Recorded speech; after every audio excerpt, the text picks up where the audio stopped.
May lead na ang National Bureau of Investigation sa kinaroroonan ni Senator Ronald De La Rosa. Balita hatid ni Trisha Lindo. Trish.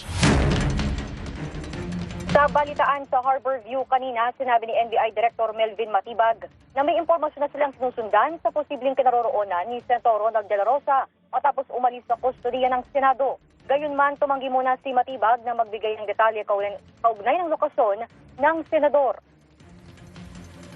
I have to apologize because it's a part of our process sa law enforcement. So, mahirap naman po mag-announce. But we have a lead kung nasaan talaga. Pero in the meantime, we will suspend yung announcement. If there's somebody who is a person that should be asked, una-una dapat tanongin si Senator Robin Padilla dahil siya yung huling kasama.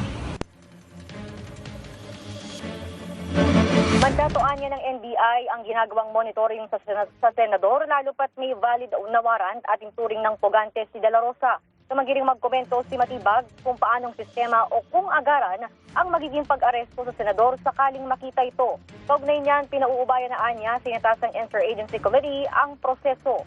At yan ang balitang kumpirmado, sigurado. Ito ang Radyo Patrol, Trisha Lindo, DZMM.